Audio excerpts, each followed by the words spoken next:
ആണാണെന്നോ പെണ്ണാണെന്നോ മറ്റെന്തെങ്കിലും ആണ് എന്ന് നമ്മളാരും മനസ്സിലാക്കിയത് നമ്മൾ ക്രോമസോം ടെസ്റ്റ് ചെയ്തിട്ടില്ല. അതിനെ കാരിയോ ടൈപ്പിംഗ് എന്നാണ് വിളിക്കുക. അങ്ങനെയല്ല. കുട്ടിയെ നമുക്ക് മെയിലെന്നോ ഫീമെയിലെന്നോ കുട്ടിയുടെ ബയോളജിക്കൽ ക്യാരക്ടേഴ്സ് വെച്ച് തരംതിരിക്കാൻ പറ്റില്ല. നമ്മുടെ ഇന്ത്യയിൽ നടക്കുന്ന ജെൻഡർ അഫർമേറ്റീവ് സർജറീസിന്റെ ക്വാളിറ്റി എന്ന് പറയുന്നത് ഭയങ്കര മോശം. ആളുകൾ സ്വയം മനുഷ്യനല്ലാതെ ഐഡന്റിഫൈ ചെയ്യത്തില്ലേന്നാ, ചെയ്യട്ടേന്നേ, അതിനിപ്പോ എന്താ.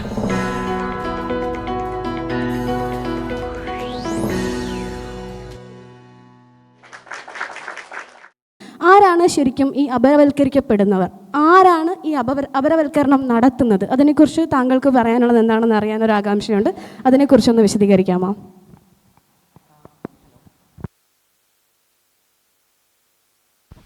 ഹലോ. ഓക്കെ. ഏറ്റവും സ്നേഹം നിറഞ്ഞ സദസ്സിന് നമസ്കാരം. നമ്മൾ മനുഷ്യൻ എന്നുള്ള നിലയിൽ മനുഷ്യനൊരു സാമൂഹ്യ ജീവിയാണ്. മനുഷ്യനൊരു വൈകാരിക തലമുണ്ട്, മനുഷ്യനൊരു ലൈംഗിക തലമുണ്ട്. അപ്പം അങ്ങനെയൊക്കെ ചിന്തിക്കുന്ന സമയത്ത് മനുഷ്യൻ ആരാണ്, മനുഷ്യൻ എന്താണ് എന്നൊക്കെ വളരെ നിയതമായിട്ടുള്ള കുറേ ബിൽഡപ്പുകളിലും അല്ലെങ്കിൽ കുറേ സ്കെച്ചിലൊക്കെയാണ് നമ്മൾ മനുഷ്യ സമൂഹങ്ങൾ മുന്നോട്ട് പോയിക്കൊണ്ടിരിക്കുന്നത്. അപ്പം മനുഷ്യ സമൂഹത്തിൽ പൊതുവെ നിലനിൽക്കുന്ന 3 വിശ്വാസങ്ങളാണ്, അല്ലെങ്കിൽ 3 അന്ധവിശ്വാസങ്ങളാണ് മനുഷ്യ ലൈംഗികതയെ 3 തലങ്ങളായിട്ട് നോർമലൈസ് ചെയ്യുക എന്നുള്ളത്. നോർമൽ എന്ന് പറയുന്ന വാക്കിന് തന്നെ അതിൻ്റേതായ പ്രശ്നങ്ങളുണ്ട്. അപ്പോൾ നമുക്ക് നോക്കാം. അപ്പോൾ ഒന്നാമതായിട്ട് മനുഷ്യ ലൈംഗികതയുടെ പറ്റി പറയുമ്പോൾ ഏറ്റവും സിമ്പിളായിട്ട് പറയുന്നത് അതൊന്നല്ല എന്നതാണ്. മനുഷ്യ ലൈംഗികത എന്ന് പറയുന്ന ഒന്നല്ല, വളരെ കോംപ്ലക്സ് ആയ, വളരെ സങ്കീർണമായ, വളരെ വൈരുദ്ധ്യങ്ങൾ നിറഞ്ഞ ഒന്നാണ് മനുഷ്യൻ്റെ ലൈംഗികത. അപ്പോൾ ഒന്നാമത് പൊതുവെ ആളുകൾ നടത്തുന്ന ഒരു അസംഷനാണ് അലോ സെക്ഷുവാലിറ്റി എന്ന് പറയുന്നത്. അലോ സെക്ഷുവാലിറ്റി, എല്ലാ മനുഷ്യനും ഒരു ലൈംഗികത ഉണ്ട് എന്നുള്ള ചിന്താഗതിയാണ് അലോ സെക്ഷുവാലിറ്റി എന്ന് പറയുന്നത്. എല്ലാ വ്യക്തികൾക്കും ഒരു ലൈംഗികതയുണ്ട്, ലൈംഗിക അഭിരുചിയുണ്ട്, ലൈംഗിക താല്പര്യമുണ്ട് എന്നുള്ള ചിന്താഗതിയാണ് അലോ സെക്ഷുവാലിറ്റി എന്ന് പറയുന്നത്. ശരിക്കും അലോ സെക്ഷുവാലിറ്റിയെ പറ്റിയുള്ള ചിന്തയും രസമാണ്.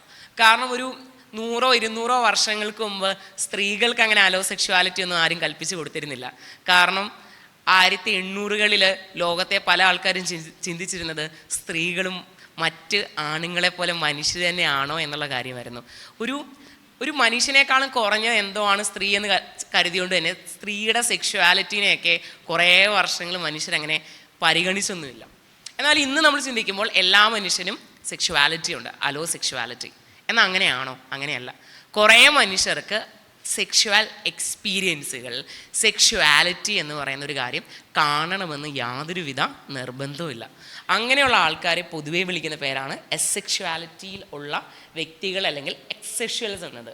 അതായത് എല്ലാ വ്യക്തിക്കും ലൈംഗികപരമായ ഒരു അഭിരുചിയോ താല്പര്യമോ ഉണ്ട് എന്നുള്ള ചിന്താഗതി തന്നെ തെറ്റാണ്.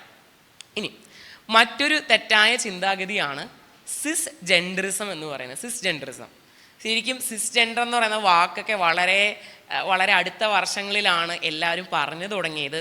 അതിൻ്റെ കാരണം എന്താണ് സിസ് ജെൻഡറിസം പറയുന്നത്? അത് വളരെ സ്വാഭാവികമാണ്, വളരെ സ്വാഭാവികമായ ഒന്നിന് വാക്ക് വേണ്ട എന്നൊക്കെയാണ് ആൾക്കാർ ചിന്തിക്കുന്നത്. എന്താ സിസ് ജെൻഡറിസം?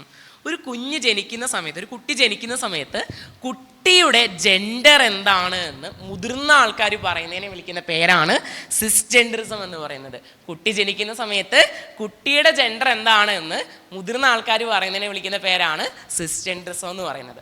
പലപ്പോഴും കുട്ടിയുടെ ജെൻഡർ എന്താണ് എന്ന് കണ്ടുപിടിക്കുന്നത്, ഇന്നൊക്കെ നമ്മൾ ചെറിയ ക്ലാസ്സുകളിലൊക്കെ പറയും, ക്രോമസോംസ് ഒക്കെ നോക്കിയാണ് ഒരാളുടെ ജെൻഡർ പറയുന്നതെന്ന്. നിങ്ങളിൽ എത്ര പേര് സ്വയം ആണാണ് എന്ന് കരുതുന്നുണ്ട്? കുറേ പേരുണ്ട്. എത്ര പേര് സ്വയം പെണ്ണാണ് എന്ന് കരുതുന്നുണ്ട്?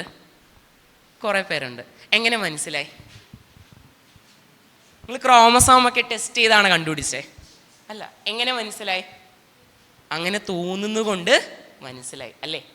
ഞാൻ ആണാണെന്നോ പെണ്ണാണെന്നോ മറ്റെന്തെങ്കിലും ആണ് എന്ന് നമ്മളാരും മനസ്സിലാക്കിയത് നമ്മൾ ക്രോമസോം ടെസ്റ്റ് ചെയ്തിട്ടില്ല. അതിനെ കാരിയോ ടൈപ്പിംഗ് എന്നാണ് വിളിക്കുക. അങ്ങനെയല്ല. ഒരു 2 വർഷങ്ങൾക്ക് മുമ്പ് ബ്രിട്ടനിലാണെങ്കിൽ ഒരു ജീൻ ബാഗിൽ ഒരു ടെസ്റ്റ് നടത്തിയതാണ്. 30,000 മനുഷ്യരുടെ ജീൻസിനെ ബേസ് ചെയ്തൊരു ടെസ്റ്റ് നടത്തി. അപ്പോൾ മനസ്സിലായത് 500 പുരുഷന്മാരെന്ന് അടയാളപ്പെടുത്തിയ ആൾക്കാരെ എടുത്താൽ അവർക്ക് അധികമായി ഒരു എക്സ് ക്രോമസോമോ വൈ ക്രോമസോമോ ഉണ്ട് എന്നാണ്. 500-ൽ 1 എന്ന് പറയുന്നത് അത്ര ചെറിയ സംഖ്യയൊന്നുമല്ല. അപ്പോൾ ക്രോമസോമിൻ്റെ ബേസിസിലാണ് ഒരു വ്യക്തിയുടെ സെക്സിനെ തീരുമാനിക്കുന്നതൊക്കെ ആൾക്കാർ പറയാറുണ്ട്. പക്ഷെ പ്രായോഗികമായി അങ്ങനെയല്ല ചെയ്യുന്നത്. ഒരു മനുഷ്യനും അവൻ്റെ ക്രോമസോം ടെസ്റ്റ് ചെയ്തിട്ടൊന്നുമല്ല ഞാൻ ആണാണോ പെണ്ണാണോ എന്നൊക്കെ പറയുന്നത്. ഓക്കെ, അപ്പോൾ പേരൻസ് പലപ്പോഴും കുട്ടിയുടെ ലൈംഗിക അവയവത്തിനെ, ജനിക്കുന്ന കുട്ടിയുടെ ലൈംഗിക അവയവത്തിനെ പരിശോധിച്ചിട്ടായാലും ഡോക്ടറോ കുട്ടിയോ പറയുന്നത് ജനിച്ച കുട്ടി ആരാണ്, ആൺകുട്ടിയാണ് അല്ലെങ്കിൽ പെൺകുട്ടിയാണ്. അവിടെ ഒരു പ്രശ്നമുണ്ട്. ജെൻഡർ മൊസൈക്ക് എന്ന് പറയുന്ന ഡാഫ്ന ജോയലിൻ്റെ ഒരു ബുക്കുണ്ട്. പുള്ളിക്കാരി ഒരു ബ്രെയിൻ സയൻറ്റിസ്റ്റ് ആണ്. അപ്പോൾ പുള്ളിക്കാരി നടത്തിയ സ്റ്റഡീസിലൂടെ പറയുന്നത് 100 കുട്ടികളെ എടുത്തു കഴിഞ്ഞാൽ ഒരു കുട്ടി, അല്ലെങ്കിൽ കുട്ടിയെ നമുക്ക് മെയിലെന്നോ ഫീമെയിലെന്നോ കുട്ടിയുടെ ബയോളജിക്കൽ ക്യാരക്ടേഴ്സ് വെച്ച് തരംതിരിക്കാൻ പറ്റില്ല. അപ്പോൾ കുട്ടിയുടെ ബയോളജിക്കലി ജൈവികമായി കാണുന്ന ലൈംഗിക അവയവങ്ങളോ ബാഹ്യ ലൈംഗിക അവയവങ്ങളോ എക്സ്റ്റേണൽ ജെനിറ്റാലിയോ അല്ലെങ്കിൽ ഇൻറ്റേർണൽ ജെനിറ്റാലിയോ ആന്തരിക അവയവം വെച്ചൊന്നും ഒരു കുട്ടി ആണാണോ പെണ്ണാണോ എന്ന് പറയാൻ പറ്റില്ല. അങ്ങനെയുള്ള മനുഷ്യരെ വിളിക്കുന്ന പേരാണ് ഇൻ്റർസെക്സ്. അപ്പോൾ അവിടെയും ഈ പറയുന്ന ക്ലാസിഫിക്കേഷൻ നിലനിൽക്കില്ല. ഇനി ഇങ്ങനെയൊക്കെ ആണെങ്കിൽ തന്നെയും കുട്ടി ജനിക്കുമ്പോൾ നമ്മൾ ഒരു കളം വരച്ചിട്ട് പറയും ആൺകുട്ടിയാണ് പെൺകുട്ടിയാണ്. എന്നിട്ട് ആ കുട്ടി വളരുമ്പോൾ തിരിച്ചറിയുകയാണ് എൻ്റെ അച്ഛനും അമ്മയും പറഞ്ഞ പോലൊന്നുമല്ല, എനിക്ക് സ്വയം തോന്നുന്നത് അങ്ങനെയല്ല എന്ന് തോന്നുന്ന കുട്ടിയുടെ ജെൻഡേഴ്സിനെ കോമൺലി വിളിക്കുന്ന പേരാണ് ട്രാൻസ്ജെൻഡറിസം എന്നത്, ട്രാൻസ്ജെൻഡറിസം. അപ്പം എന്താ പ്രശ്നം? കുട്ടിയുടെ അല്ല പ്രശ്നം, നമ്മുടെ സമൂഹത്തിൻ്റെയാണ് പ്രശ്നം. കുട്ടി ജനിച്ചപ്പോൾ കുട്ടിയുടെ ജെൻഡർ അച്ഛനും അമ്മയും മുതിർന്നവരും പറഞ്ഞതാണ് പ്രശ്നം. ഇങ്ങനെ അച്ഛനും അമ്മയും പറഞ്ഞത് അല്ലെങ്കിൽ മുതിർന്നവർ പറഞ്ഞ ജെൻഡർ മാത്രമേ ആ കുട്ടിക്ക് പാടുള്ളൂ എന്നുള്ള വിശ്വാസത്തിൻ്റെ പേരാണ് സിസ് ജെൻഡറിസത്തിനെ നോർമലൈസ് ചെയ്യുന്നു എന്ന് പറയുന്നത്. സിസ് നോർമേറ്റിവിറ്റി എന്നൊക്കെ വേണമെങ്കിൽ പറയാൻ പറ്റും. അപ്പോൾ അതും പ്രശ്നമാണ്. ആലോ സെക്ഷുവാലിറ്റി എല്ലാ വ്യക്തിക്കും സെക്ഷൽ എക്സ്പീരിയൻസ് വേണമെന്നുള്ള ചിന്താഗതി തെറ്റാണ്. എല്ലാവരും ജനിക്കുമ്പോൾ പറയുന്ന അതേ ജെൻഡറിൽ തന്നെ വളരണം എന്ന് പറയുന്നത് തെറ്റാണ്. അപ്പോൾ സിസ് ജെൻഡർ അല്ലാത്ത മനുഷ്യരും ഈ ഭൂമിയിലുണ്ട്. മറ്റൊരു അന്ധവിശ്വാസത്തിൻ്റെ പേരാണ് ഹെട്രോനോമേറ്റിവിറ്റി. ഹെട്രോസെക്ഷുവാലിറ്റി എന്ന് പറഞ്ഞു കഴിഞ്ഞാൽ ആണെന്ന് പറയുന്ന ആൾ പെണ്ണെന്ന് പറയുന്ന ആളോട് സെക്ഷൽ അട്രാക്ഷൻ തോന്നണം, പെണ്ണെന്ന് പറയുന്ന ആൾ ആണെന്ന് പറയുന്ന ആളോട് സെക്ഷൽ അട്രാക്ഷൻ തോന്നണം. ആ ചിന്താഗതിയെ വിളിക്കുന്ന പേരാണ് ഹെറ്റിറോ നോർമേറ്റിവിറ്റി. അതും തെറ്റാ. എല്ലാ മനുഷ്യർക്കും ഒന്നും അങ്ങനെ അതർ സെക്സ് അല്ലെങ്കിൽ അതർ ജെൻഡറിനോടൊന്നുമല്ല സെക്ഷൽ താല്പര്യങ്ങൾ, അഭിരുചി, അതിനെ സെക്ഷൽ ഓറിയൻറ്റേഷൻ എന്നാണ് വിളിക്കുന്നത്. അത് തോന്നേണ്ടത് അങ്ങനെ ആവണമെന്നും നിർബന്ധമില്ല. അപ്പോൾ ഈ ഭൂമിയിലെ കുറേ മനുഷ്യർ അലോ സെക്ഷൽസ് അല്ല, കുറേ മനുഷ്യർ സിസ് ജെൻഡേഴ്സ് അല്ല, കുറേ മനുഷ്യർ ഹെട്രോസെക്ഷൽസ് അല്ല, അങ്ങനെ അല്ലാത്ത മനുഷ്യരും ഉണ്ട്. അപ്പം പ്രശ്നമാണ്.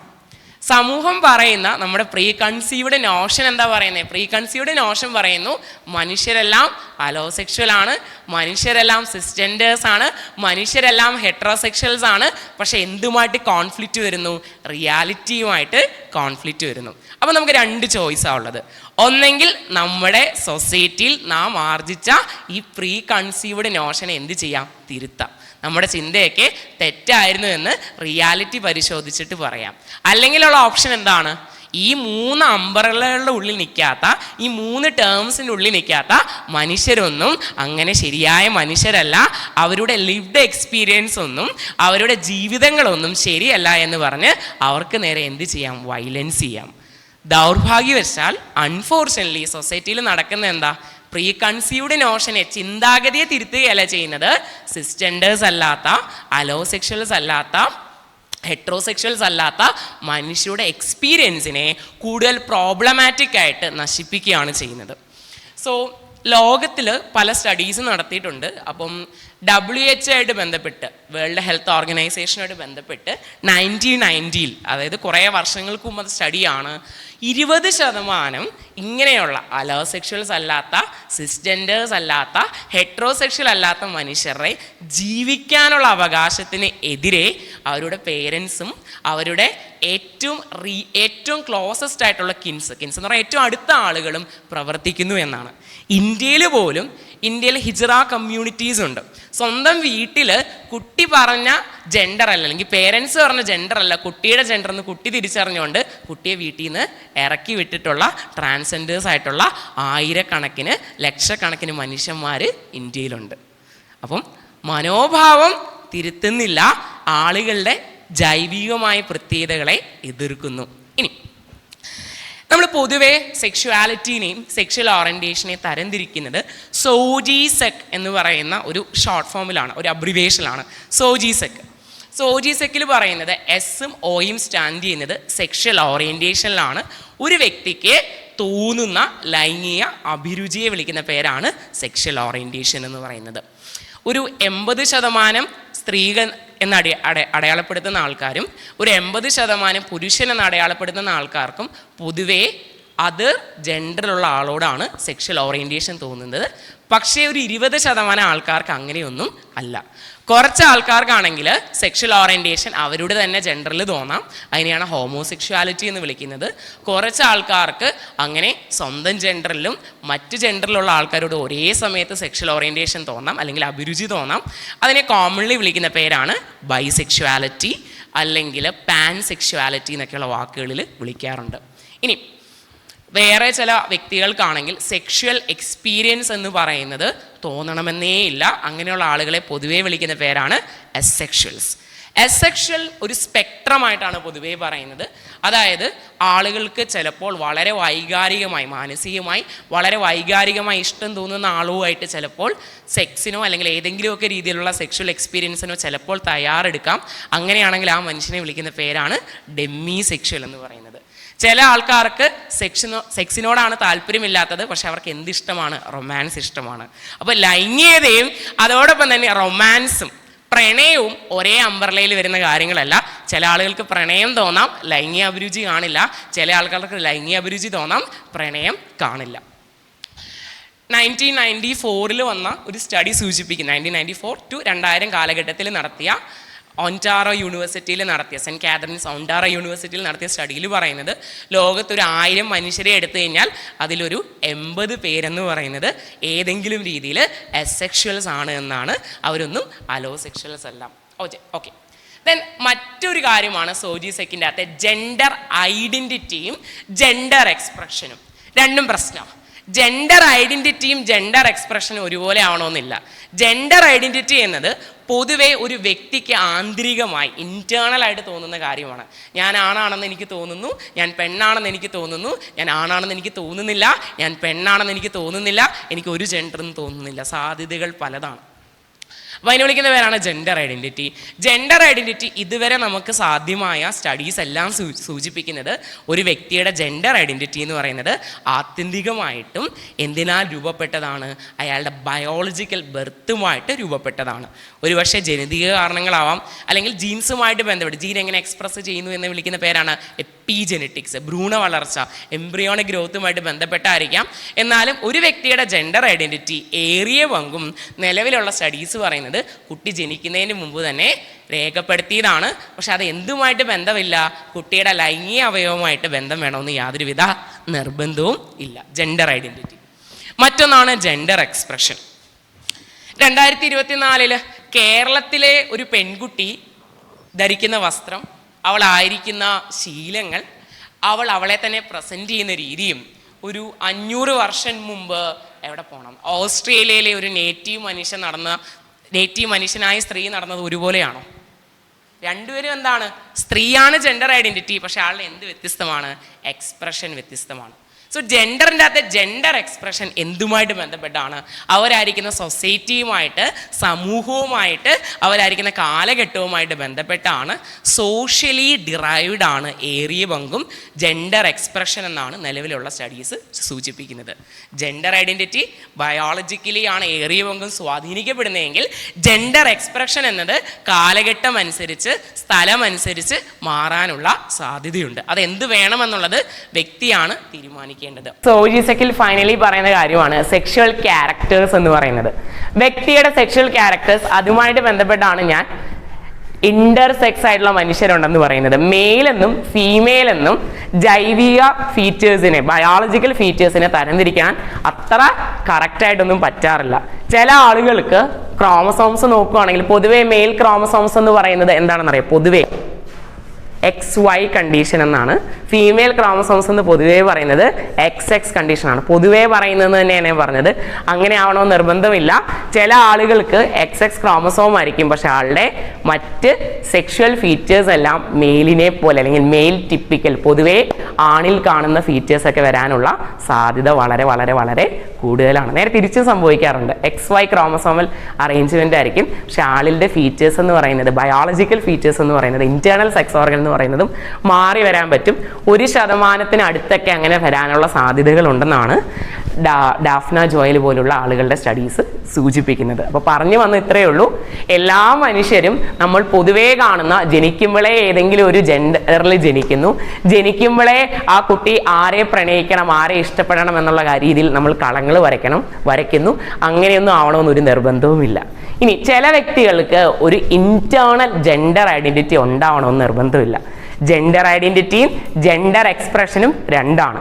കുട്ടി എങ്ങനെ പെരുമാറണമെന്ന് സൊസൈറ്റി തീരുമാനിക്കുന്നതാണ് ജെൻഡർ എക്സ്പ്രഷൻ. കുട്ടിക്ക് എന്ത് കാണണമെന്ന് നിർബന്ധമില്ല, ജെൻഡർ ഐഡന്റിറ്റി കാണണമെന്ന് നിർബന്ധമില്ല. അങ്ങനെയുള്ള ആളുകളെ വിളിക്കുന്ന പേരാണ് എജെൻഡേഴ്സ്, ജെൻഡർ ഇല്ലാത്ത മനുഷ്യർ. എനിക്ക് ആന്തരികമായിട്ട് വ്യക്തിപരമായിട്ട് ഇതുവരെ ആണാണെന്നും തോന്നിയിട്ടില്ല, പെണ്ണാണെന്നും തോന്നിയിട്ടില്ല.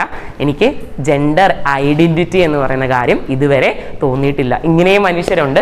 ഇങ്ങനെയുള്ള മനുഷ്യരും ഒരു 1000 പേരെ എടുത്തു കഴിഞ്ഞാൽ അതിലൊരു 5 മുതൽ 10 ആളുകൾ വരെ എജെൻഡേഴ്സ് ആണ്. പക്ഷെ സൊസൈറ്റി ശരിയല്ലാത്തത് കൊണ്ട് എജെൻഡേഴ്സ് ആയിട്ടുള്ള മനുഷ്യർ, ട്രാൻസ്ജെൻഡേഴ്സ് ആയിട്ടുള്ള മനുഷ്യർ, ഹോമോസെക്ഷൽ ആയിട്ടുള്ള മനുഷ്യർ, അങ്ങനെ പല രീതിയിലുള്ള മനുഷ്യരാണെങ്കിൽ they are forced to be something they don't want to B.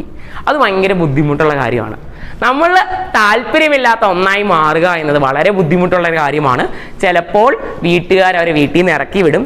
ഇന്ത്യയിൽ ലെസ്ബിയൻസ് ആയിട്ടുള്ള, അതായത് ഫീമെയിൽ ഹോമോസെക്ഷൽസ് ആയിട്ടുള്ള ആളുകളുടെ ഒരു ഡേറ്റ പറയുന്നത് 100 ലെസ്ബിയൻസിനെ എടുത്തു കഴിഞ്ഞാൽ അതിൽ 24 പേരെങ്കിലും ഏതെങ്കിലും രീതിയിൽ വളരെ ക്ലോസ് റിലേറ്റീവ്സിൽ നിന്ന് കറക്റ്റീവ് റേപ്പ്, കോർട്ടിലാണ് പറയുന്നത് കറക്റ്റീവ് റേപ്പിന് വിധേയമായെന്ന. കാരണം സൊസൈറ്റി ചിന്തിക്കുന്നത് അവള് ആണിനെ അറിയാത്തത് കൊണ്ടാണ് ലെസ്ബിയനായി മാറിയത് എന്നാണ്. ശരിയാണോ? ഒരിക്കലും ശരിയല്ല. ഇത്രമാത്രം ഹൊറിഫിക് ആയിട്ടുള്ള ഒരു റിയാലിറ്റിയിലൂടെയാണ് നമ്മൾ കടന്നു പോകുന്നത്. അപ്പോൾ അപരവൽക്കരിക്കപ്പെടുന്ന മനുഷ്യർ ഏതാണെന്ന് ചോദിച്ചു കഴിഞ്ഞാൽ സൊസൈറ്റിയുടെ ചിന്താഗതി ശരിയല്ലാത്തത് കൊണ്ട് അവരവരുടെ ജീവിതങ്ങൾ ജീവിക്കാൻ പറ്റാത്ത മനുഷ്യനെയാണ് നമ്മൾ അപരവൽക്കരിക്കപ്പെട്ട മനുഷ്യനെന്ന് വിളിക്കുന്നത്. ഓക്കെ, ലോകത്തൊരു എജെൻഡർ വ്യക്തിയും അങ്ങനെ കലഹിക്കപ്പെടാൻ പാടില്ല, ഒരിക്കലും പാടില്ല. ഞാനായതുകൊണ്ടല്ല, ഒരു മനുഷ്യനും അങ്ങനെ കലഹിക്കപ്പെടാൻ പാടില്ല. എന്തുകൊണ്ടാണ് കലഹിക്കേണ്ടി വരുന്നത്? ലോകത്തുള്ള മനുഷ്യനെല്ലാം 2 ജെൻഡർ, മെയില് ഫീമെയില്, അങ്ങനെ കളം വരച്ചത് കൊണ്ടാണ് കലഹിക്കേണ്ടി വരുന്നത്. അപ്പോൾ ജനിച്ചപ്പം മുതൽ തന്നെ നമുക്കൊന്നും തോന്നുന്നില്ല. കുറച്ച് വർഷങ്ങളൊക്കെ കഴിഞ്ഞതിന് ശേഷം നീ ഒരു ആൺകുട്ടിയാണ്, ആൺകുട്ടി ഇങ്ങനെ ഇരിക്കണം, ആൺകുട്ടി അങ്ങനെ ഇരിക്കണം, ആൺകുട്ടി കരയുമ്പോൾ ഇങ്ങനെ കരയാവൂ, കുറച്ചുകൂടി പ്രായം കഴിഞ്ഞാൽ ഇനിയും കരയാൻ പാടില്ല എന്നൊക്കെ പറയുന്ന സമൂഹം. ആൺകുട്ടി ഇന്ന വസ്ത്രം ധരിക്കണം, ഇന്ന വസ്ത്രം ധരിക്കാൻ പാടില്ല എന്നൊക്കെ പറയുന്ന സമൂഹം. ഇപ്പം എന്നെ സംബന്ധിച്ചിടത്തോളം ദ മോൾ അബൌട്ട് ഇറ്റ്, ജെൻഡറിന് 2 കോമ്പണൻസ് ഉണ്ടെന്ന് പറഞ്ഞു. ജെൻഡർ ഐഡന്റിറ്റി ഉണ്ട്, ജെൻഡർ എക്സ്പ്രഷനും ഉണ്ട്. ജെൻഡറുമായിട്ട് ബന്ധപ്പെട്ട് ഇതുവരെ എഴുതപ്പെട്ടിട്ടുള്ള സ്റ്റഡീസ് ഏറിയ പങ്കും സോഷ്യൽ ആസ്പെക്റ്റിലുള്ള സ്റ്റഡീസാണ്. സോഷ്യൽ ആസ്പെക്റ്റിലുള്ള സ്റ്റഡീസിൻ്റെ ഒരു ബയാസ് എന്ന് പറയുന്നത് അവർ ജെൻഡർ എക്സ്പ്രഷനെയാണ് ഏറിയ പങ്കും കോർത്തിറക്കിയിട്ടുള്ളത്. അപ്പം ഞാൻ വായിക്കുന്ന അനുസരിച്ച് ഞാൻ വിചാരിച്ചത് എല്ലാ മനുഷ്യരും എന്നെ പോലെ എജെൻഡേഴ്സ് ആണ്, മനുഷ്യന് ജെൻഡർ ശരിക്കും ഇല്ല, സൊസൈറ്റി ഇങ്ങനെ ആട്രിബ്യൂട്ട് ചെയ്യപ്പെടുന്ന ജെൻഡർ മാത്രമേ ഉള്ളൂ എന്നാണ് വിചാരിച്ചുകൊണ്ടിരുന്നത്. അപ്പം ഞാൻ മനസ്സിലായി, സൊസൈറ്റി ഓക്കെ ആയി കഴിഞ്ഞാൽ എല്ലാ മനുഷ്യരും എന്നെ പോലെയാണ്, അല്ലാതെ എനിക്ക് പ്രത്യേകതയൊന്നും ഇല്ല എന്നാണ് ഞാൻ കുറേ നാളുകൾ വിചാരിച്ചുകൊണ്ടിരുന്നത്. പിന്നെ എനിക്ക് വ്യത്യാസം വന്നത് കുറേ മനുഷ്യർ, ഇന്ത്യയിൽ ട്രാൻസ് ആയിട്ടുള്ള കുറേ മനുഷ്യർ, അവരാണെങ്കിൽ ചില ട്രാൻസ്ജെൻഡേഴ്സ് മെയിൽ സെക്ഷുവൽ ക്യാരക്ടേഴ്സ് ഉണ്ട്, എന്നാൽ അവരുടെ ജെൻഡർ ഐഡന്റിറ്റി ഫീമെയിലിൻ്റെയാണ്. ജീവൻ പണയം വെച്ചും നമ്മുടെ ഇന്ത്യയിൽ നടക്കുന്ന ജെൻഡർ അഫർമേറ്റീവ് സർജറീസിൻ്റെ ക്വാളിറ്റി എന്ന് പറയുന്നത് ഭയങ്കര മോശം. സർക്കാർ സപ്പോർട്ട് ചെയ്യുന്നുണ്ട് എന്ന് പറഞ്ഞാലും പല പ്രൈവറ്റ് സ്ഥാപനങ്ങളും ബ്ലോച്ചപ്പ് ചെയ്യുന്ന, അതിൻ്റെ പേരിൽ ആത്മഹത്യയൊക്കെ ചെയ്തിട്ടുള്ള ഒരുപാട് ആൾക്കാരുണ്ട്, അനന്യ ഉൾപ്പെടെ. പക്ഷെ അതിനു മുമ്പ് അത്ര പോലും ആക്സസിബിൾ അല്ലാത്ത ഒരുപാട് ട്രാൻസ്ജെൻഡേഴ്സ് മനുഷ്യരാണെങ്കിൽ വളരെ ക്രൂഡായിട്ടുള്ള എൻവയറമെൻറ്റിൽ, അതായത് ഏറ്റവും പ്രിമിറ്റീവായിട്ടുള്ള രീതിയിൽ, ചിലപ്പോൾ ഒട്ടും സ്റ്റെറിലൈസ് ഒന്നും ചെയ്യാത്ത കത്തിയൊക്കെ ഉപയോഗിച്ചുകൊണ്ട് വളരെ ട്രൈബലിസ്റ്റിക് ആയിട്ടുള്ള, tribe in the sense primitive ആയിട്ടുള്ള രീതിയിൽ, അതായത് അവരുടേതായ ഒരു ഗോത്രീയ ഇടങ്ങളിൽ വെച്ചിട്ടാണെങ്കിൽ ജെൻഡർ അഫർമേറ്റീവ് സർജറി എന്നൊക്കെ വിളിക്കുന്ന ഇടപെടലിലേക്ക് പോകുന്നുണ്ട്. അതായത് ഞാനല്ലാത്ത ശരീരത്തിൽ എനിക്ക് ജീവിക്കേണ്ട എന്ന് കുറേ മനുഷ്യർ ചിന്തിക്കുന്നു എന്ന് എനിക്ക് മനസ്സിലായി. അതെനിക്ക് ഭയങ്കര കോൺഫ്ലിക്റ്റ് ആയിരുന്നു. എനിക്ക് ട്രാൻസ്ജെൻഡേഴ്സ് ആയിട്ടുള്ള വ്യക്തികൾ എന്തിനാ ഇങ്ങനെയൊക്കെ ചെയ്യുന്നതെന്നൊക്കെ ഞാൻ ഒരുപാട് ചെറിയ പ്രായത്തിൽ ചിന്തിച്ചിട്ടുണ്ട്. അപ്പോൾ എനിക്ക് മനസ്സിലായി എല്ലാ മനുഷ്യരും എന്നെ പോലെയല്ല. ചില മനുഷ്യർക്ക് അവരുടേതായ ഒരു ഇന്റേണൽ ജെൻഡർ എക്സ്പീരിയൻസ് ഉണ്ട്. ആ ഇന്റേണൽ ജെൻഡർ എക്സ്പീരിയൻസിനെ ആട്രിബ്യൂട്ട് ചെയ്യാൻ വേണ്ടി, അഫർമേറ്റ് ചെയ്യാൻ വേണ്ടി ഒരുപാട് ഇടപെടലുകൾ നടത്തേണ്ട ആവശ്യമുണ്ട് എന്ന് എനിക്ക് മനസ്സിലായി. അപ്പോൾ എനിക്ക് ഏറ്റവും വലിയ പ്രശ്നം എന്ന് പറയുന്നത്, ഞാൻ എൻ്റെ കൂടെയുള്ള പല ആൾക്കാരും ഈ ജെൻഡർ എക്സ്പീരിയൻസ് ജീവിക്കുമ്പം ഞാൻ അങ്ങനെ അല്ലല്ലോ, എൻ്റെ പ്രശ്നമാണോ അവരുടെ പ്രശ്നമാണോ സൊസൈറ്റിയുടെ പ്രശ്നമാണോ എന്നുള്ള കാര്യത്തിൽ ഭയങ്കര കോൺഫ്ലിക്റ്റ് ഉണ്ടായിരുന്നു. അപ്പം അതാണ് എന്നെ വളരുന്നതിൽ, അത് നമ്മൾ ഹോസ്റ്റലുകളിൽ നിൽക്കുന്ന സമയത്തായാലും കോളേജിൽ നിൽക്കുന്ന സമയത്തായാലും എൻ്റെ വളരെ അടുത്ത ബന്ധു, ഞാൻ എത്ര 6ലോ 7ലോ പഠിക്കുന്ന സമയത്ത് എന്നോട് പറഞ്ഞു, ആശിഷ് എന്നാണ് എൻ്റെ പേര്, ആശിഷെ നീ ഇങ്ങനെ ആണിനെ പോലെ ഒന്നും അല്ലാതെ സംസാരിക്കുകയും ഇടപെടുകയൊക്കെ ചെയ്തു കഴിഞ്ഞാൽ നിന്നെ ആരും അക്സെപ്റ്റ് ചെയ്യില്ലെന്ന് പറഞ്ഞു. അപ്പം എനിക്ക് പ്രത്യേകിച്ചൊന്നും തോന്നിയില്ല എന്നുള്ളതാണ് രസം. പക്ഷെ എന്തിനവരങ്ങനെ പറഞ്ഞു എന്നുള്ള കാര്യം എനിക്ക് ഭയങ്കര ഭയമുണ്ടാക്കുന്നതായിരുന്നു. എന്നെ സൊസൈറ്റി അക്സെപ്റ്റ് ചെയ്തില്ലെങ്കിൽ ഞാൻ എന്ത് ചെയ്യും, ഞാൻ എങ്ങനെ പഠിക്കും, ഞാൻ എങ്ങനെ വളരും, ഞാൻ എങ്ങനെ ഇടപെടും എന്നുള്ള കാര്യത്തിൽ ഒരുപാട് പ്രശ്നങ്ങളുണ്ടായിരുന്നു. പിന്നെ എനിക്ക് മനസ്സിലായി സൊസൈറ്റിക്ക് എന്നെ മനസ്സിലാക്കാൻ പറ്റിയില്ല, ഞാനൊരു ജെൻഡറാണ്, എനിക്ക് ജെൻഡർ എക്സ്പീരിയൻസ് ഇല്ല. എന്നാൽ വേറെ കുറേ വ്യക്തികൾക്ക് ജെൻഡർ എക്സ്പീരിയൻസ് ഉണ്ട്, ജെൻഡർ ഐഡൻറ്റിറ്റി ഉണ്ട്, ജെൻഡർ ഐഡൻറ്റിറ്റി ഉള്ളവരും ഉണ്ട്, ജെൻഡർ ഐഡൻറ്റിറ്റി ഇല്ലാത്തവരും ഉണ്ട്. ജെൻഡർ ക്യൂർ എന്ന് പറയുന്ന ഒരു ടേം കൂടിയുണ്ട്. അതായത് ചില ആളുകൾക്ക് ആൺ പെൺ എന്ന് പറയുന്ന ജെൻഡർ ഐഡൻറ്റിറ്റി അല്ലാതെ മറ്റൊരു ജെൻഡർ ഐഡൻറ്റിറ്റി, അവർക്ക് ജെൻഡർ എക്സ്പീരിയൻസ് ഉണ്ട്, ആണെന്നുമല്ല പെണ്ണെന്നുമല്ല, അങ്ങനെയുള്ള ആളുകളെ വിളിക്കുന്ന പേരാണ് ജെൻഡർ ക്യൂർ. ചിലപ്പോൾ ചില ആളുകൾക്ക് ഒരേ സമയം ഫീമെയിൽ ജെൻഡർ ഐഡൻറ്റിറ്റി എക്സ്പീരിയൻസ് ചെയ്യാൻ പറ്റും, മെയിൽ ജെൻഡർ ഐഡൻറ്റിറ്റി എക്സ്പ്രസ് ചെയ്യാൻ പറ്റും, എക്സ്പീരിയൻസ് ചെയ്യാൻ പറ്റും. അവരെ വിളിക്കുന്ന പേരാണ് ജെൻഡർ ഫ്ലൂയിഡ് ആയിട്ടുള്ള മനുഷ്യർ. ഇവരെല്ലാവരും കൂടി ചേർന്നതാണ് നമ്മുടെ സൊസൈറ്റി.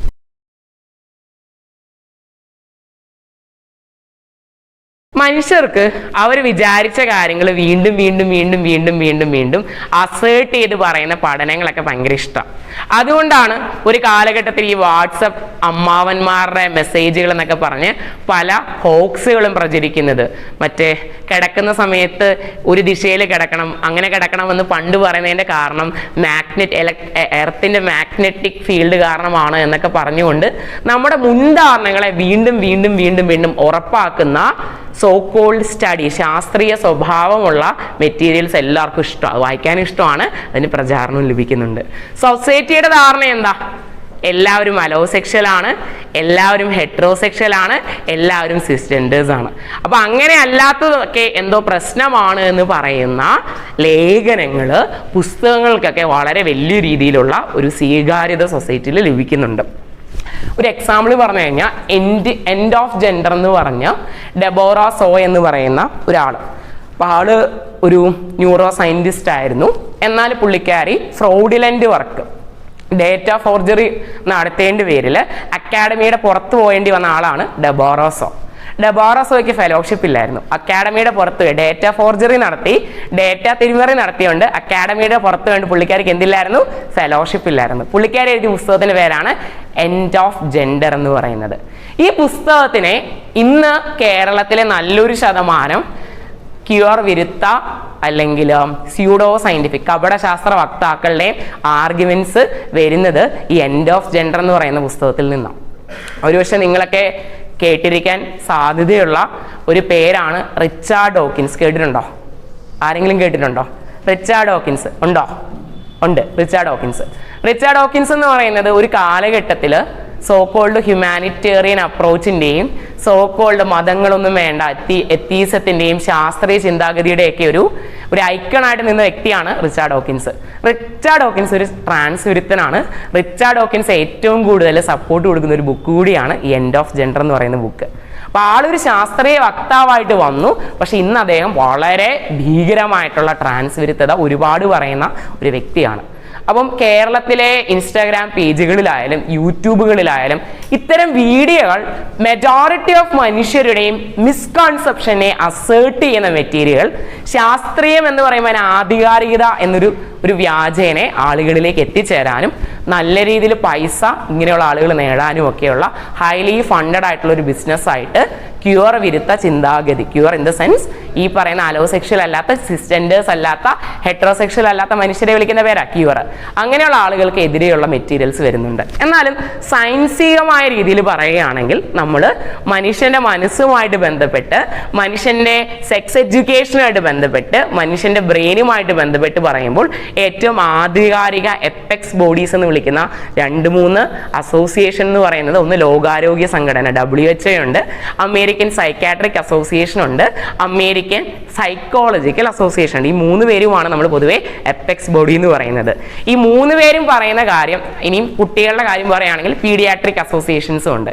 ഈ 4 പേരും പറയുന്ന കാര്യം എന്ന് പറയുന്നത്, ഒരു സിസ്ജെൻഡർ അല്ലാത്ത ട്രാൻസ്ജെൻഡർ ആയിട്ടുള്ള വ്യക്തിനെ ട്രാൻസ്ജെൻഡർ ആയിട്ട് വളരാൻ അദ്ദേഹത്തിനെ സൊസൈറ്റി അംഗീകരിച്ച് അദ്ദേഹത്തിന് ഏതെങ്കിലുമൊക്കെ മെഡിക്കൽ രീതിയിലുള്ള സപ്പോർട്ട് വേണമെങ്കിൽ അത് കൊടുത്തു കഴിഞ്ഞു കഴിഞ്ഞാൽ ആ വ്യക്തിയുടെ മെന്റൽ ബുദ്ധിമുട്ടുകൾ, കാരണം സൊസൈറ്റി നീ ശരിയല്ല, നീ തെറ്റാണ് എന്ന് ഇങ്ങനെ പറഞ്ഞ് പ്രഷറൈസ് ചെയ്യുമ്പോഴത്തേന് ഒരുപാട് സ്ട്രെസ് ലെവലൊക്കെ വരാനുള്ള സാധ്യതയുണ്ട്. അതവരെ മാനസികമായിട്ടൊക്കെ ബുദ്ധിമുട്ടിലാക്കാനുള്ള സാധ്യതയുണ്ട്. അപ്പോൾ സൊസൈറ്റി ഇങ്ങനെ പ്രഷറൈസ് ചെയ്യാതിരുന്നാൽ തന്നെ ഈ പറയുന്ന ട്രാൻസ് ആയിട്ടുള്ള, ഗേ ആയിട്ടുള്ള, എജെൻഡർ ആയിട്ടുള്ള വ്യക്തികളുടെ മെൻ്റൽ ഹെൽത്ത് ഭയങ്കരമായിട്ട് ബൂസ്റ്റപ്പ് ആവും, അവർ കുറച്ചുകൂടി പ്രൊഡക്റ്റീവായിട്ട് മാറുമെന്ന് ഈ അസോസിയേഷൻസ് എല്ലാം പറയുന്നുണ്ട്.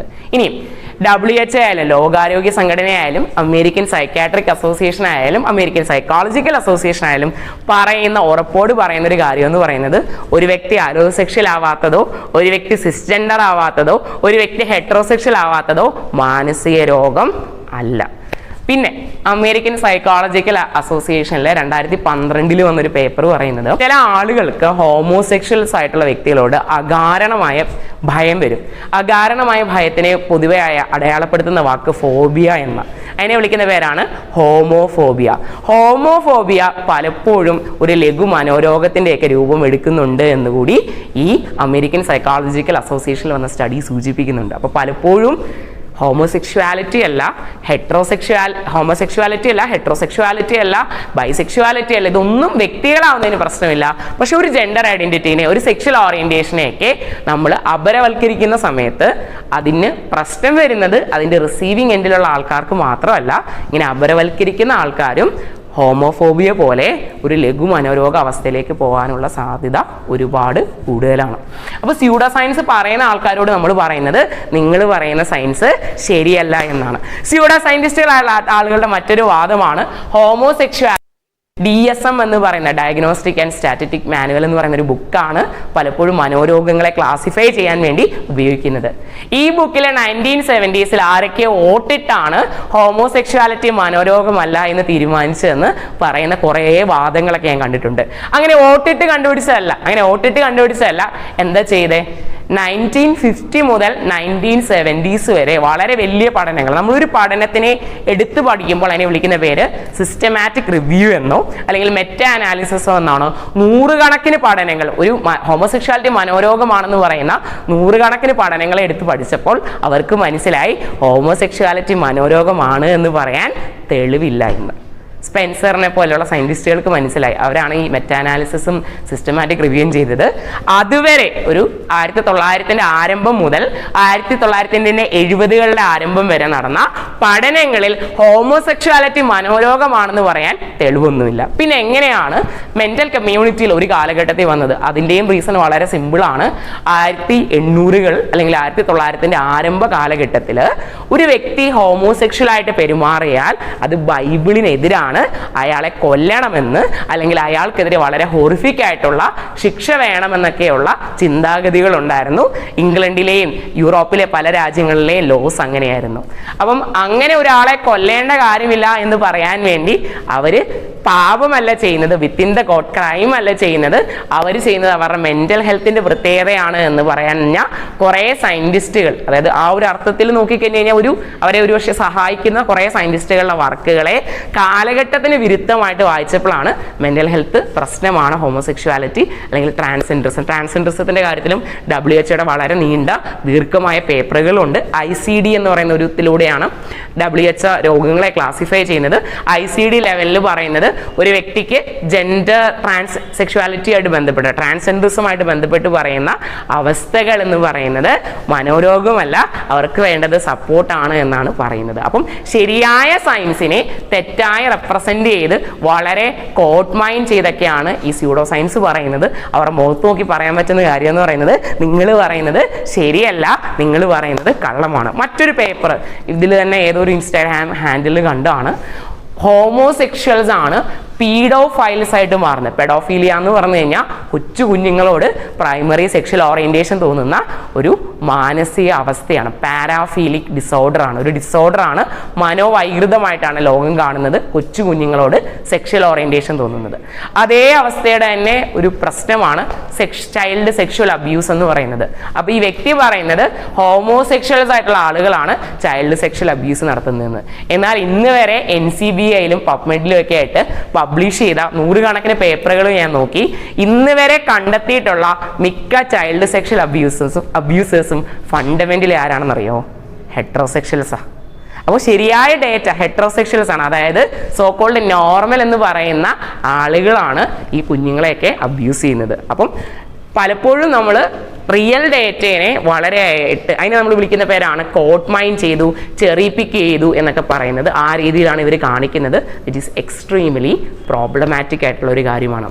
ദെൻ ഒരു ചെറിയൊരു കാര്യം കൂടി ഞാൻ പറഞ്ഞുതരാം.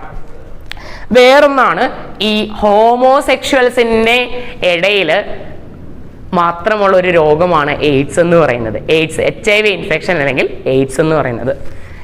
എയ്ഡ്സിന്റെ കാര്യത്തിലുള്ള ഒരു ഡേറ്റ എന്ന് പറയുന്നത് ഏറ്റവും ആദ്യം എയ്ഡ്സ് ഐഡന്റിഫൈ ചെയ്യുന്നത് അമേരിക്കയിലായാലും അതിന് കാരണമായ ആളുകൾ മറ്റേതൊക്കെയോ രാജ്യത്തു നിന്ന് വന്നു എന്നാണ് പറയുന്നത്. 1980s എയ്ഡ്സ് ഐഡന്റിഫൈ ചെയ്യുന്നതെങ്കിലും എയ്ഡ്സ് എന്നുള്ള രോഗം കഴിഞ്ഞൊരു 100-110 വർഷമായിട്ട് മനുഷ്യരുടെ ഇടയിലുണ്ട്. അപ്പോൾ നമ്മൾ ഐഡന്റിഫൈ ചെയ്തപ്പോൾ മനസ്സിലായത് ഈ രോഗം എന്തായാലും ഓറിജിനേറ്റ് ചെയ്തിട്ടുള്ളത് ഹോമോസെക്ഷൽസിന്റെ ഇടയിൽ നിന്നാവണമെന്ന് യാതൊരുവിധ നിർബന്ധവുമില്ല. ഇനി വേറൊരു ഡേറ്റ 2020 വന്നാണ്, ഗാർഡിയൻ റിപ്പോർട്ട് ചെയ്താണ്. UK ഇന്ന് പുതിയതായിട്ട് എയ്ഡ്സ് കണ്ടെത്തുന്നത് ഹോമോസെക്ഷൽസിന്റെ ഇടയിലല്ല, മറിച്ച് ഈ രോഗം കൂടുതലായിട്ട് കണ്ടുപിടുത്തുന്നത് ഹെട്രോസെക്ഷൽസിന്റെ ഇടയിലാണ്. അതിന്റെ കാരണം ഹെട്രോസെക്ഷുവാലിറ്റി പ്രശ്നമായതുകൊണ്ടൊന്നുമല്ല, ഹോമോസെക്ഷൽസിന്റെ ഇടയിൽ കൃത്യമായ വിദ്യാഭ്യാസം നടന്നു. അതുകൊണ്ട് ആളുകൾ കൃത്യമായിട്ട് പ്രിക്കോഷൻസ് എടുക്കാൻ വേണ്ടി തുടങ്ങി, ആളുകൾ കൃത്യമായിട്ട് ടെസ്റ്റ് ചെയ്യാൻ വേണ്ടി തുടങ്ങി. ഹെട്രോസെക്ഷൽസ് ആയിട്ടുള്ള മനുഷ്യർ ഞങ്ങൾക്ക് ഇതൊന്നും വരില്ല എന്ന് കരുതി ജീവിച്ചതുകൊണ്ട് അവർക്ക് കൃത്യമായ മുൻകരുതലൊന്നും എടുക്കാത്തത് കൊണ്ട് അവർക്ക് രോഗങ്ങൾ വരാനുമുള്ള സാധ്യതയുണ്ട്.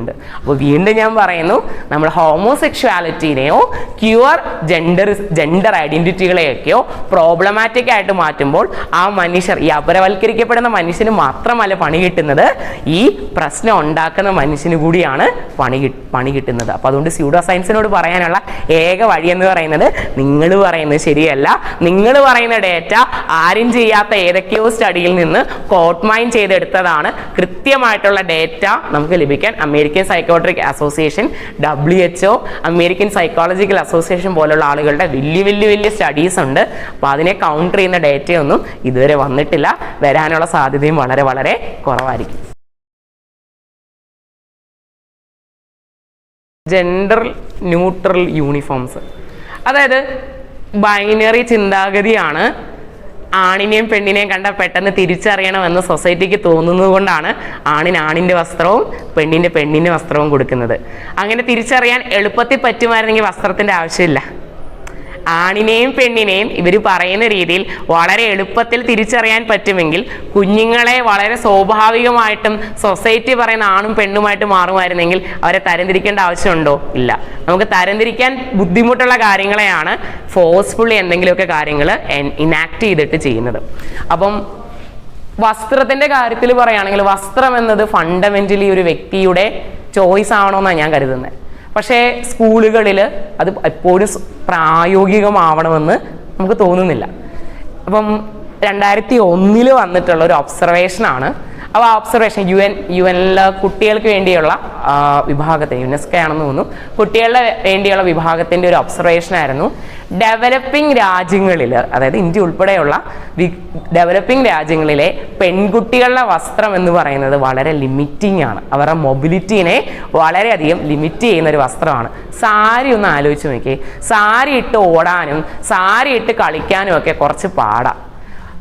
എന്നാൽ പാൻറ്റും ജീൻസും ആകുമ്പോൾ കുറച്ചുകൂടി എളുപ്പത്തിൽ പോകാൻ പറ്റും. കുട്ടി കളിച്ച് വളരേണ്ട കുട്ടിയാണ്. കുട്ടി എന്ന് പറയുന്നത് കളിച്ച് വളരേണ്ട കുട്ടിയാണ്. അപ്പോൾ കുട്ടിയുടെ സാരി കുട്ടി ഇടുന്നു എന്നല്ല ഞാൻ ഉദ്ദേശിച്ചത്. കുട്ടിയുടെ പാവാടകളായാലും കുട്ടിയുടെ പല വസ്ത്രങ്ങളും കുട്ടിയുടെ മൊബിലിറ്റീനെ ബുദ്ധിമുട്ടിലാക്കുന്നു എന്നതൊരു യാഥാർത്ഥ്യമാണ്. അതുകൊണ്ട് തന്നെ ജെൻഡർ ന്യൂട്രൽ യൂണിഫോമോ അല്ലെങ്കിൽ വസ്ത്രങ്ങൾക്കൊരു ചോയ്സ്, അതായത് ഒരു 2-3 രീതിയിലുള്ള വസ്ത്രങ്ങളിൽ ഒരു ചോയ്സ് വെക്കുകയും കുട്ടിക്ക് താല്പര്യത്തിനുള്ള വസ്ത്രം കുട്ടിക്ക് ധരിക്കാനുള്ള അവസരം വരികയും ചെയ്യുന്നതാണ് ശരിയെന്നാണ് ഞാൻ കരുതുന്നത്. അതായത് പാൻറ് ഇടുന്ന കുട്ടിയും നിക്കറിടുന്ന കുട്ടിയും മുണ്ടുടുക്കുന്ന കുട്ടിക്കും എല്ലാം വേണമെങ്കിൽ ഒരു കളർ കോഡോ അല്ലെങ്കിൽ ഏകദേശം ഒരു സെയിം സാധനം കൊടുക്കാം. അതിൽ നിന്ന് കുട്ടിക്ക് എന്ത് വേണമെന്നുള്ളത് കുട്ടി തിരഞ്ഞെടുക്കാൻ പറ്റണം. ആൻഡ് കുട്ടി ഏത് ഡ്രസ്സ് ഇട്ടാലും പ്രശ്നമില്ല. കുട്ടി വളരുന്ന കുട്ടിയാണ്. കുട്ടി വളർന്നു കഴിയുമ്പോൾ കുട്ടിക്ക് മനസ്സിലാവും കുട്ടിയുടെ ഫാഷനോ താല്പര്യങ്ങളോ അനുസരിച്ച് വസ്ത്രങ്ങളിലും ചെറിയ മാറ്റങ്ങൾ വരും. അപ്പോൾ അതുകൊണ്ട് തന്നെ റെസ്ട്രിക്റ്റഡ് യൂണിഫോംസ് അത്ര നല്ലതല്ലെന്നാണ് പൊതുവേ പല ചൈൽഡ് സോഷ്യൽ വർക്കേഴ്സും സോഷ്യൽ സയൻസ് സ്റ്റഡീസും സൂചിപ്പിക്കുന്നത്. വസ്ത്രങ്ങൾ റെസ്ട്രിക്റ്റഡ് ആവാതിരിക്കുക. ഒരു ചെറിയൊരു ഒരു ഗൈഡ് ലൈൻ വേണം. കളർ കോഡോ മറ്റു രീതിയിലോ ഗൈഡ് ലൈൻ വേണം. അതിൽ നിന്ന് കുട്ടിക്ക് എന്തെങ്കിലുമൊക്കെ തിരഞ്ഞെടുക്കുന്ന വേണം. ചിലപ്പോൾ പെൺകുട്ടി എന്ന് സ്വയം അടയാളപ്പെടുന്ന കുട്ടി ജീൻസ് ഇടാം, മുണ്ടെടുക്കാം, പാവാട ഇടാം, ചുരിദാർ ഇടാം, എന്തും ഇടാം. അത് ആ കുട്ടിയുടെ ചോയ്സ് ആയിട്ട് തന്നെ നിൽക്കണം. അതുകൊണ്ട് അൺറെസ്ട്രിക്റ്റഡ് യൂണിഫോംസ് ആണ്, അല്ലെങ്കിൽ സെമി റെസ്ട്രിക്റ്റഡ്, കോസി റെസ്ട്രിക്റ്റഡ് എന്നൊക്കെയാണ് പറയുന്നത്. 3-4 ഡ്രസ് കോഡ് കൊടുക്കുക, അതിൽ നിന്നും കുട്ടി തിരഞ്ഞെടുക്കുക. അതാണ് നല്ലതെന്നാണ് പൊതുവെയുള്ള സ്റ്റഡീസ് സൂചിപ്പിക്കുന്നത്. ജെൻഡർ ഡിസ്ഫോറിയ എന്നുള്ള വാക്ക് ശരിക്കും വരുന്നത് അമേരിക്കൻ സൈക്കാട്രിക് അസോസിയേഷനിൽ നിന്നാണ്. ജെൻഡർ ഡിസ്ഫോറിയ എന്നുള്ള വാക്ക് എന്തിനാണ് അമേരിക്കൻ സൈക്കാട്രിക് അസോസിയേഷൻ അവരുടെ DSM-ൽ ഉപയോഗിച്ചത് എന്ന് അവരുടെ സൈറ്റിൽ പോയാൽ കാണാൻ പറ്റും. അതായത് ട്രാൻസ് ആയിട്ടുള്ള വ്യക്തി, അതായത് കുട്ടി ജനിക്കുന്ന സമയത്ത് കുട്ടിയുടെ പുറമേ കാണാൻ പറ്റുന്ന ലൈംഗിക അവയവമോ മറ്റെന്തോ ഫീച്ചറിനെ ബേസ് ചെയ്ത് പേരൻസ് പറഞ്ഞു കുട്ടി ഇതാണ്, പക്ഷെ കുട്ടി വളർന്നപ്പോൾ മനസ്സിലായി കുട്ടി അതല്ല. അങ്ങനെയുള്ള വ്യക്തികൾക്ക് മെഡിക്കലായിട്ടുള്ള സൈക്കോളജിക്കലായിട്ടുള്ള സപ്പോർട്ട് കൊടുക്കാൻ വേണ്ടി ഉപയോഗിക്കുന്ന ഒരു വാക്കാണ് ജെൻഡർ ഡിസ്ഫോറിയ എന്ന് പറയുന്നത്. കൃത്യമായിട്ട് പറയുന്നുണ്ട്. അപ്പോൾ അതിനെ നമ്മൾ വിളിക്കുന്നവരാണ് മൾട്ടി ലെവൽ അഫർമേറ്റീവ് ആക്ഷൻസ് എന്ന് പറയുന്നത്. ചില ആളുകൾക്ക് പേര് മാറ്റുന്നതുകൊണ്ടായിരിക്കും അഫർമേഷൻ വരേണ്ടത്.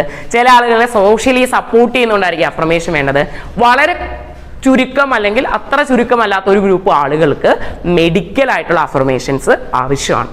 സോ അമേരിക്കയിലും യൂറോപ്യൻ രാജ്യങ്ങളിലും മെഡിക്കലായിട്ട് പ്രത്യേകിച്ച് അവിടെയുള്ള ഹെൽത്ത് ഇൻഷുറൻസ് കമ്പനികളിലൊക്കെ മെഡിക്കലായിട്ടുള്ള സപ്പോർട്ട് കൊടുക്കണമെങ്കിൽ അവിടെ ഒരു ടേം വേണം. ടേം ഇല്ലാതെ അവരെന്ത് ചെയ്യില്ല, സപ്പോർട്ട് കൊടുക്കില്ല. അപ്പം ജെൻഡർ അഫർമേറ്റീവ് സർജറി, ഒരാൾ ജനിച്ചു, ആൾക്ക് ലെറ്റ്സ് സേ വജീനയും ഓവറീസും ഒക്കെയുള്ള ഫീമെയിൽ ടിപ്പിക്കൽ സെക്സ് ഓർഗൻസ് ആണ്, പക്ഷെ ആളുടെ ജെൻഡർ ഐഡന്റിറ്റി എന്ന് പറയുന്നത് മെയിലിൻ്റെയാണ്. അപ്പം അയാൾക്ക് എന്താവശ്യമാണ്? ജെൻഡർ അഫർമേറ്റീവ് സർജറി ആവശ്യമാണ്. ആ സർജറി കിട്ടണമെങ്കിൽ അവിടെ മെഡിക്കൽ കോളത്തിൽ കൊടുക്കാൻ ഒരു പേര് വേണം. ആ പേരായിട്ടാണ് ഇന്ന് ജെൻഡർ ഡിസ്ഫോറിയ എന്ന് പറയുന്ന പേര് യൂസ് ചെയ്യുന്നത്. ജെൻഡർ ഡിസ്ഫോറിയ ഒരു മാനസിക രോഗം അല്ല. ട്രാൻസ്ജെൻഡേഴ്സ് ആയിട്ടുള്ള ആളുകൾക്ക് മെഡിക്കൽ സപ്പോർട്ട്, ചില ആളുകൾക്ക് hormonal therapy, hormone replacement therapy എന്നാണ് വിളിക്കുക, HRT കിട്ടണമെങ്കിലും അവരുടെ മെഡിക്കൽ കോളത്തിൽ കൊടുക്കാൻ ഒരു പേര് വേണം. ആ പേരായിട്ടാണ് അമേരിക്കൻ സൈക്കാട്രിക് അസോസിയേഷൻ യൂസ് ചെയ്യുന്നത്. ഇനി ലോകാരോഗ്യ സംഘടന അവരെ ICD എന്നാണ് വിളിക്കുന്നത്. ഏറ്റവും പുതിയ ICD-11 2019 വന്നു. അപ്പോൾ അതിലുപയോഗിക്കുന്നതെന്ന് പറഞ്ഞാൽ ഇൻകോൺഗ്രിയൻസ് എന്നുള്ളൊരു വാക്കാണ്, ജെൻഡർ ഇൻകോൺഗ്രിയൻസ്. അത് നേരത്തെ പണ്ടത് കിടന്നിരുന്നതെന്ന് പറയുന്നത് മെന്റൽ ഹെൽത്ത് ഡിസോർഡേഴ്സിന്റെ കൂടെയായിരുന്നു. ഇന്ന് സെക്ഷുവാലിറ്റി ആൻഡ് സെക്ഷുവാലിറ്റി സപ്പോർട്ട് എന്ന് പറയുന്നൊരു ഹെഡിലേക്കാണ് മാറ്റിയേക്കുന്നത്. അവിടെ ലോകാരോഗ്യ സംഘടന പറയുന്നത് എന്താണ്? കുട്ടി അല്ലെങ്കിൽ മുതിർന്ന ആളെ സപ്പോർട്ട് ചെയ്യാൻ വേണ്ടി, മെഡിക്കലും സൈക്കോളജിക്കലും വേണ്ടി സപ്പോർട്ട് ചെയ്യാൻ വേണ്ടി ഇൻഷുറൻസ് കമ്പനികൾക്കും മെഡിക്കൽ ബോഡികൾക്കും ഒരു ടേം ആവശ്യമാണ്. ആ ടേം എന്നേ ഉള്ളൂ.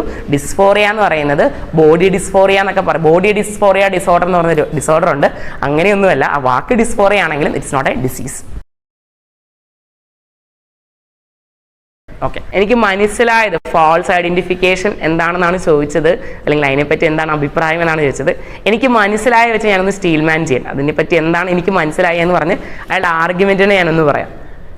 ക്യൂർ അല്ലാത്ത ഒരു വ്യക്തി, ട്രാൻസ് അല്ലാത്തൊരു വ്യക്തി താനൊരു ട്രാൻസെക്ഷൽ അല്ലെങ്കിൽ ട്രാൻസ്ജെൻഡർ ആണെന്ന് പറയുന്നു. അതാണ് ഫാൾസ് ഐഡന്റിഫിക്കേഷൻ. ഓക്കെ, ഗ്രേറ്റ്, മനസ്സിലായി. അങ്ങനെ വ്യക്തികളുടെ ജെൻഡർ ഐഡന്റിറ്റിയോ സെക്ഷുവാലിറ്റിയോ മാറുന്നുവെങ്കിൽ ഈ ഭൂമിയിലുള്ള എല്ലാ മനുഷ്യരും അലോസെക്ഷലും ഹെട്രോസെക്ഷലും സിസ്ജെൻഡേഴ്സും ആയിരുന്നു. കാരണം എന്താ? വളരെ കോൺഷ്യസ് ആയിട്ട് സൊസൈറ്റി കുട്ടി ജനിക്കുന്ന അന്ന് മുതൽ ചോദിക്കുന്ന ഏതാ? കുട്ടിയുടെ ജെൻഡർ ഏതാണ്, ആൺകുട്ടിയാണോ പെൺകുട്ടിയാണോ. ഇങ്ങനെ വളർത്തുന്നൊരു കുട്ടി, ഇത്രമാത്രം സോഷ്യൽ പ്രഷറൈസേഷൻ ചെയ്യുന്നൊരു കുട്ടി വളർന്നപ്പോൾ തിരിച്ചറിയുകയാണ് ഞാൻ ഇങ്ങനെയൊന്നും അല്ല എന്ന് തിരിച്ചറിഞ്ഞു. അപ്പം അതിൻ്റെ അർത്ഥം എന്താണ്? സൊസൈറ്റി എത്രമാത്രം പമ്പ് ചെയ്താലും എത്രമാത്രം ഫോഴ്സ് ചെയ്താലും മാറാത്ത ചിലതാണ് വ്യക്തിയുടെ SOGIEs, which include sexual orientation, gender identity, ഒരു പരിധിവരെ gender expression and sexual characters. അങ്ങനെ ഫോഴ്സ് ചെയ്ത് മാറ്റാൻ പറ്റുമായിരുന്നെങ്കിൽ ഈ ഭൂമിയിൽ നമ്മൾ ഒരിക്കലും ക്യൂർ മനുഷ്യരെ കാണില്ലായിരുന്നു. കാരണം ക്യൂർ അല്ലാത്ത മനുഷ്യരെല്ലാം അവരെ എല്ലാ ദിവസവും ഫോഴ്സ് ചെയ്തുകൊണ്ടിരിക്കുക. അപ്പോൾ ഈ വ്യക്തി സംസാരിക്കുന്നത് മറ്റേതോ ഹൈപ്പോത്തറ്റിക്കൽ യൂണിവേഴ്സിലാണ്, പാരലൽ യൂണിവേഴ്സിലാണ്. അവിടെ എങ്ങനെയായിരിക്കും, അവിടെ എങ്ങനെയാണെങ്കിലും ഭൂമിയിലെ അനുഭവം വെച്ച് പറയാം അങ്ങനെയൊന്നും വ്യക്തിയുടെ ജെൻഡർ ഐഡന്റിറ്റിനെയോ സെക്ഷൽ ഓറിയന്റേഷനെ മാറ്റാൻ പറ്റില്ല. ദെൻ ഒരു ചെറിയൊരു കാര്യം കൂടി അതിൻ്റെ കൂടെ പറയാം. ഈ കറക്റ്റീവ് തെറാപ്പി വിത്തിൻ ദ കോട്ടാണ്. കറക്റ്റീവ് തെറാപ്പീസ് എന്ന് പറയുന്ന ഒരു കാര്യമുണ്ട്. ഒരു വ്യക്തിയുടെ സെക്ഷൽ ഓറിയന്റേഷൻ അല്ലെങ്കിൽ ജെൻഡർ ഐഡന്റിറ്റിനെ മാറ്റാൻ വേണ്ടി നടത്താവുന്ന ഇടപെടലുകളെയാണ് പൊതുവെ കറക്റ്റീവ് തെറാപ്പീസ് എന്ന് വിളിക്കുന്നത്. കറക്റ്റീവ് തെറാപ്പീസ് ഇല്ലീഗൽ ആണ് എന്ന് 2021 ആനന്ദ് വെങ്കടേഷ് മദ്രാസ് ഹൈക്കോടതിയിൽ നിന്ന് നടത്തിയ ഒരു ഉത്തരവിൽ പറയുന്നുണ്ട്. ഇല്ലീഗൽ ആണ്, ഈ മൂലം നിരോധിച്ചാണ്, അമേരിക്കയിൽ നിരോധിച്ചാണ്. പക്ഷെ ഇന്നും കറക്റ്റീവ് തെറാപ്പീസ്, കറക്റ്റീവ് റേപ്പ് അല്ല, കറക്റ്റീവ് തെറാപ്പീസ് എന്നുള്ള രീതിയിൽ നടത്താറുണ്ട്. അതിലൊരു ഉദാഹരണം ഞാൻ പറഞ്ഞുതരാം. ഒരാൾ ഹോമോസെക്ഷൽ എന്ന് അടയാളപ്പെടുത്തുന്ന ഒരു വ്യക്തിയെ അയാളുടെ തന്നെ ജെൻഡറിലുള്ള ആളുകളുടെ ന്യൂഡ് ഫോട്ടോസ് കാണിക്കും, എന്നിട്ട് കറണ്ട് അടുപ്പിക്കും. അല്ലെങ്കിൽ അയാളുടെ തന്നെ ജെൻഡറിലുള്ള ആളുകളുടെ ന്യൂഡ് ഫോട്ടോസ് കാണിക്കും, എന്നിട്ട് അയാളെ അടിക്കും. അല്ലെങ്കിൽ അയാളുടെ തന്നെ ജെൻഡറിലുള്ള ആളുകളുടെ സെക്ഷൽ സീൻസോ ഫോട്ടോസോ കാണിക്കും, എന്നിട്ട് അയാളെ പ്യൂക്ക് ചെയ്യിപ്പിക്കാൻ വേണ്ടി കാരണമായ ഏതെങ്കിലുമൊക്കെ മരുന്നുകൾ കൊടുക്കും. ഇതിനെയാണ് അവേർഷൻ എന്ന് പറയുന്നത്. അതായത് രണ്ട് കാര്യങ്ങളെ അസോസിയേറ്റ് ചെയ്ത് കഴിഞ്ഞാൽ മനുഷ്യർക്ക് പൊതുവെ അവേർഷൻ ഉണ്ടാകുന്നു എന്നാണ് പറയുന്നത്. ഇന്നേ വരെ അങ്ങനെ അവേർഷൻ മൂലം അല്ലെങ്കിൽ സോക്കോൾഡ് കറക്റ്റീവ് തെറാപ്പീസ് എന്ന ഏറ്റവും മനുഷ്യവിരുദ്ധം എന്ന ആനന്ദ് വെങ്കടേഷ് വിധി എഴുതിയ ലോകത്തുള്ള എല്ലാ സ്ഥാപനങ്ങളും അല്ലെങ്കിൽ ആധികാരിക സ്ഥാപനങ്ങളും മനസ്സിലാക്കുന്ന ഒരു തെറാപ്പി കൊണ്ടും ആളുകളുടെ സെക്ഷൽ ഓറിയന്റേഷനും ജെൻഡർ ഐഡന്റിറ്റിയും മാറുന്നില്ല എന്നാണ് നമുക്ക് മനസ്സിലാവുന്നത്. അപ്പോൾ സൊസൈറ്റിയിൽ വെറുതെ പറഞ്ഞത് കൊണ്ട് മാറില്ല. വളരെ ഹീനമായ മനുഷ്യവിരുദ്ധമായ വളരെ വളരെ ക്രൂരമായിട്ടുള്ള തെറാപ്പീസ് കൊണ്ടും ആളുകളുടെ ജെൻഡർ ഐഡന്റിറ്റിയോ സെക്ഷൽ ഓറിയന്റേഷനോ അങ്ങനെയൊന്നും സാധാരണഗതിയിൽ മാറാറില്ല. ചെറിയൊരു എക്സാമ്പിൾ കൂടി പറയാം. അലൻ ട്യൂറിംഗ് എന്ന് കേട്ടിട്ടുണ്ടോ? അലൻ ട്യൂറിംഗ് ആരാ? അലൻ ട്യൂറിംഗ് മാത്തമാറ്റിക്ഷ്യൻ ആയിരുന്നു. Enigma mission okay. ഇദ്ദേഹം കാരണമാണ് സെക്കൻഡ് വേൾഡ് വാറിന്റെ സമയത്താണെങ്കിൽ അന്നത്തെ ഫാസിസ്റ്റ് റെജീമുകൾ, രണ്ടുപേരും വലിയ പ്രശ്നമില്ല, എന്നാലും ഫാസിസ്റ്റ് റെജീമുകളാണെങ്കിൽ, പ്രത്യേകിച്ച് നമ്മുടെ ഹിറ്റ്ലറിന്റെ പക്ഷം, ജർമ്മനിയുടെ പക്ഷമാണെങ്കിൽ അവരുടെ കമ്മ്യൂണിക്കേഷന് വേണ്ടി ഉപയോഗിച്ച ഒരു വഴിയാണ്, ക്രിപ്റ്റോഗ്രാഫിക്കൽ കമ്മ്യൂണിക്കേഷന് വേണ്ടി ഉപയോഗിച്ചൊരു വഴിയാണ്. അതായത് കൊടുക്കുന്ന മെസ്സേജ് റേഡിയോയിലൂടെ പാസ് ചെയ്യുമ്പോൾ അത് കോഡ് ചെയ്താണ് പറയുന്നത്, ആൾക്കാർക്ക് പെട്ടെന്ന് മനസ്സിലാവില്ല. അതിനാണ് ക്രിപ്റ്റോഗ്രഫി എന്നൊക്കെ വിളിക്കുന്നത്, എൻക്രിപ്ഷൻ എന്നൊക്കെ വിളിക്കുന്നത്. അപ്പം ഇത് ബ്രേക്ക് ചെയ്യാൻ സഹായിച്ച ഒരു മാത്തമാറ്റീഷ്യനാണ് അലൻ ട്യൂറിംഗ്. അലൻ ട്യൂറിങ്ങിനെയാണ് ആധുനിക കമ്പ്യൂട്ടർ സയൻസിന്റെ പിതാവ് എന്നൊക്കെ വിളിക്കുന്നത്. അലൻ ട്യൂറിങ്ങിനെയാണ്. അലൻ ട്യൂറിംഗ് ഒരു ബ്രിട്ടീഷുകാരനായിരുന്നു. അലൻ ട്യൂറിംഗ് ഒരു ഗേ ആയിരുന്നു. അലൻ ട്യൂറിംഗ് ഒരു ഹോമോസെക്ഷൽ ആയിരുന്നു. ജർമ്മനി തോറ്റു. രണ്ടാം ലോക മഹായുദ്ധം ബ്രിട്ടൻ ജയിച്ചു. ബ്രിട്ടീഷ് പക്ഷം ജയിച്ചു. അതിനുശേഷം ഒരു വർഷം കൂടി കഴിഞ്ഞപ്പോൾ അലൻ ട്യൂറിങ്ങിനെ ഹോർമോണൽ തെറാപ്പി കൊടുത്ത് അദ്ദേഹം ഗേ ആണ്. ഗേ ആയിട്ടുള്ള അലൻ ട്യൂറിങ്ങിന് അവാർഡൊന്നും കിട്ടിയില്ല. അലൻ ട്യൂറിങ്ങിന് ചില ഹോർമോൺസ് ഒക്കെ കുത്തിവെച്ച് വളരെ അൺസയന്റിഫിക് ആയിട്ട് കുത്തിവെച്ചു അലൻ ട്യൂറിങ് ആത്മഹത്യ ചെയ്തു. വളരെ ചെറിയ പ്രായത്തിൽ അലൻ ട്യൂറിങ് ആത്മഹത്യ ചെയ്തു. എന്നിട്ട് 2009 അലൻ ട്യൂറിങ്ങിനോട് ബ്രിട്ടൻ മാപ്പ് പറഞ്ഞത്, UK മാപ്പ് പറഞ്ഞത് 2009. അലൻ ട്യൂറിംഗ് ജീവിച്ചിരുന്നുവെങ്കിൽ ഒരുപക്ഷെ നമ്മുടെ ഇന്ന് കാണുന്ന പല സിസ്റ്റങ്ങളും കുറച്ചുകൂടി അഡ്വാൻസ് ആവുമായിരുന്നു. നമ്മളെല്ലാം കേട്ടിട്ടുള്ള ഒന്നാണ് ആർട്ടിഫിഷ്യൽ ഇന്റലിജൻസ്. കേട്ടിട്ടുണ്ടോ? കൃത്രിമ ബുദ്ധി, ആർട്ടിഫിഷ്യൽ ഇന്റലിജൻസ്. എയുടെ കാലമാണ്. റിയൽ എ, അതായത് ഒരു സിസ്റ്റം, ഒരു കമ്പ്യൂട്ടർ അല്ലെങ്കിൽ ഒരു സോഫ്റ്റ്വെയർ അല്ലെങ്കിൽ ഒരു അൽഗോരിതം ആയിട്ട് മാറിയിട്ടുണ്ടോ ഇല്ലേ എന്ന് ഇന്ന് നമ്മൾ ഉപയോഗിക്കുന്ന ഡിമാർക്കേഷൻ ക്രൈറ്റീരിയ എന്ന് പറയുന്ന ട്യൂറിംഗ് ടെസ്റ്റാണ്. ട്യൂറിംഗ് ആണ് ഒരു സിസ്റ്റം ആയിട്ട് മാറിയിട്ടുണ്ടോ ഇല്ലേ എന്ന് പറയുന്നത്. ട്യൂറിംഗ് ഉള്ളത് കൊണ്ടാണ് ജർമ്മനി തോറ്റതിൻ്റെ ഒരു പ്രധാന കാരണം. ട്യൂറിംഗ് അവരുടെ മെസ്സേജസിനെ, എൻക്രിപ്റ്റഡ് മെസ്സേജസിനെ അവരാണെങ്കിൽ ഡീക്രിപ്റ്റ് ചെയ്ത് വായിച്ച് മനസ്സിലാക്കി within the perspective of Britain enemy ഷിപ്സിനെയും അവരുടെ പ്രൊസീജിയേഴ്സിനെയൊക്കെ സ്റ്റോപ്പ് ചെയ്തതുകൊണ്ടാണ്. എന്നിട്ട് അയാൾ ആത്മഹത്യ ചെയ്യേണ്ടി വന്നു. അപ്പോൾ അതുകൊണ്ട് പറയുന്ന ഇത്രയേ ഉള്ളൂ, ഇങ്ങനെയുള്ള തെറാപ്പീസ് കൊണ്ടൊന്നും അവർ ചിലപ്പോൾ ആത്മഹത്യ ചെയ്തിരിക്കാം, അവർ ചിലപ്പോൾ വിഷാദത്തിലേക്ക് പോയിരിക്കാം. അങ്ങനെയല്ലാതെ ഒരു വ്യക്തിയുടെയും ജെൻഡർ ഐഡൻറ്റിറ്റിയോ സെക്ഷൽ ഓറിയൻറ്റേഷനോ മാറ്റാൻ പറ്റില്ല. പിന്നെ സൊസൈറ്റി കുറച്ചുകൂടി ഓപ്പൺ അപ്പ് ആവുന്ന സമയത്ത്, സൊസൈറ്റി കുറച്ചുകൂടി മാനുഷികമാവുന്ന സമയത്ത്, സൊസൈറ്റി കുറച്ചുകൂടി നന്നാവുന്ന സമയത്ത് നേരത്തെ ഭയപ്പെട്ടിരുന്ന ഒരുപാട് ആൾക്കാർ, അവരെ ക്ലോസറ്റഡ് എന്നാണ് വിളിക്കുന്നത്, ക്ലോസറ്റഡ് ആയിട്ടുള്ള ക്യൂർ മനുഷ്യർ തങ്ങളുടെ ഐഡന്റിറ്റിനെ അസേർട്ട് ചെയ്യാനുള്ള സാധ്യതയുണ്ട്. അങ്ങനെ അസേർട്ട് ചെയ്താലും അതൊന്നും പ്രശ്നമല്ല. വ്യക്തി ഏത് ജെൻഡർ ഐഡന്റിറ്റിയിൽ അടയാളപ്പെടുത്തിയാലും അതിനെ ഭയപ്പെടുന്ന ഫോബിയ ഉള്ള കുറേ മനുഷ്യർക്ക് മാത്രമേ പ്രശ്നം ഉണ്ടാവത്തുള്ളൂ. സൊസൈറ്റിക്ക് അതുകൊണ്ടൊരു പ്രശ്നവും ഉണ്ടാവില്ല.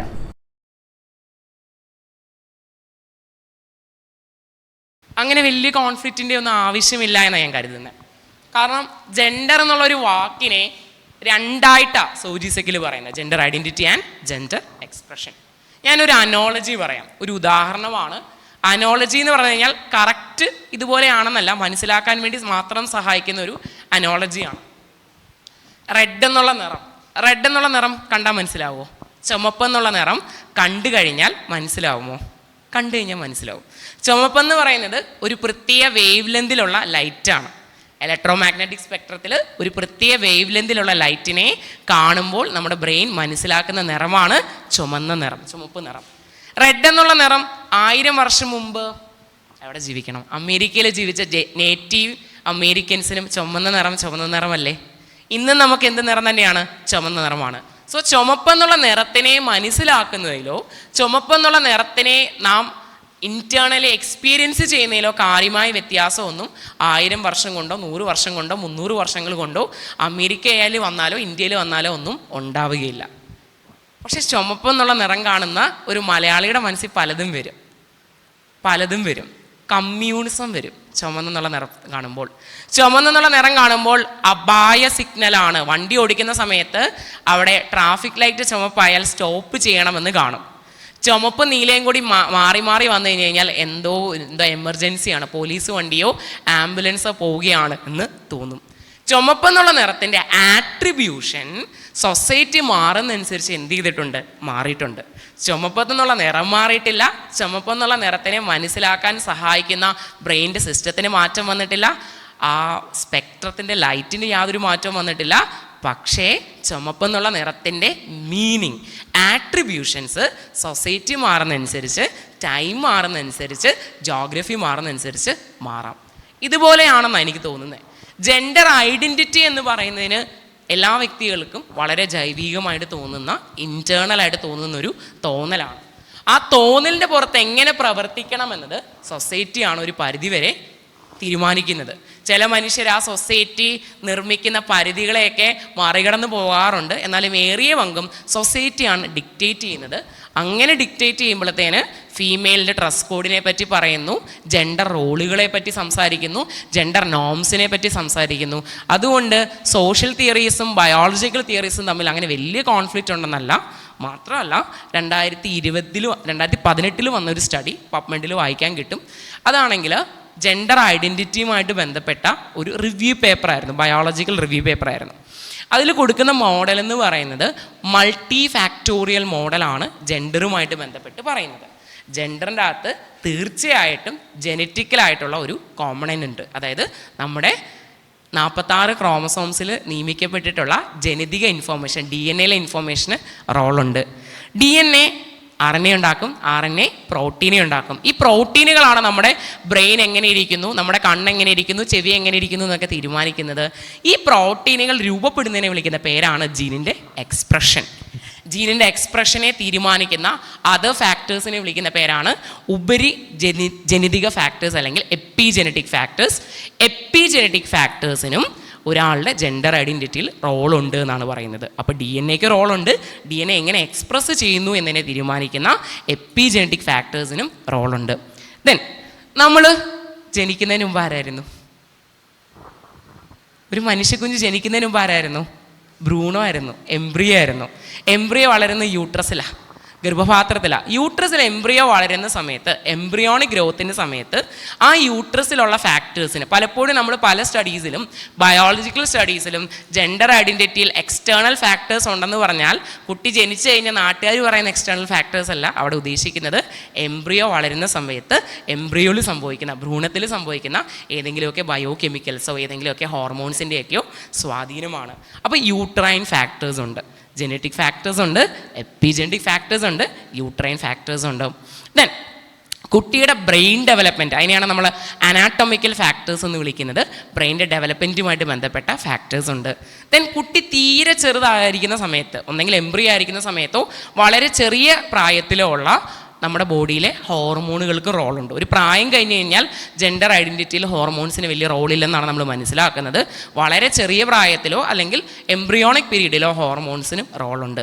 ഇത്രമാത്രം ഹൈലി കൺട്രോൾഡ് ആയിട്ടുള്ള ഒരു ഫാക്ടർ, ബയോളജിക്കൽ ഫാക്ടേഴ്സും ഉണ്ട്. എന്നാൽ ആ ജെൻഡർ ഐഡൻറ്റിറ്റി കുട്ടി എങ്ങനെ തിരിച്ചറിയുന്നു എന്നതോ കുട്ടി എങ്ങനെ എക്സ്പ്രസ് ചെയ്യുന്നു എന്നുള്ള കാര്യത്തിൽ തീർച്ചയായിട്ടും സോഷ്യലായിട്ടുള്ള കോൺട്രിബ്യൂഷൻസും ഉണ്ട്. അപ്പോൾ എവിടെ തീരുന്നു എന്ന് ചോദിച്ചു കഴിഞ്ഞാൽ നമ്മളൊന്നും എവിടെ തീരുന്നു എന്ന് തീരുമാനിക്കുന്നില്ല. ആളുകൾ കാപ്പി കുടിക്കുന്നതിലും ചായ കുടിക്കുന്നതിലും പ്രിഫറൻസ് വരുന്നതിൽ ബയോളജിക്കൽ ഫാക്ടേഴ്സ് ഉണ്ട്. ഒരു വ്യക്തി ചായയാണോ കുടിക്കുന്നത്, ഒരു വ്യക്തി കാപ്പിയാണോ കുടിക്കുന്നത് എന്നുള്ള കാര്യത്തിൽ നമുക്ക് ക്വാണ്ടിഫൈ ചെയ്യാൻ പറ്റുന്ന കുറേ അസോസിയേഷൻസ് ഉണ്ട്, കോറിലേഷൻസ് ഉണ്ട്, ടൈറ്റ് കോറിലേഷൻസ് ഉണ്ട്. പക്ഷേ അതിൻ്റെ അകത്തൊരു സോഷ്യൽ ഫാക്ടേഴ്സും ഉണ്ട്. തീർച്ചയായിട്ടും ഉണ്ട്. അപ്പോൾ അതുകൊണ്ട് തന്നെ നമ്മൾ മനുഷ്യരിലെ എല്ലാ കാര്യങ്ങളും ബയോളജി ഇവിടെ അവസാനിക്കുന്നു, സൊസൈറ്റി ഇവിടെ തുടങ്ങുന്നു എന്നുള്ള രീതിയിലല്ല. സൊസൈറ്റിയും ബയോളജിയും ചേർത്താണ് കൊണ്ടുപോകുന്നത്. ജെൻഡറും അങ്ങനെ തന്നെയാണ്.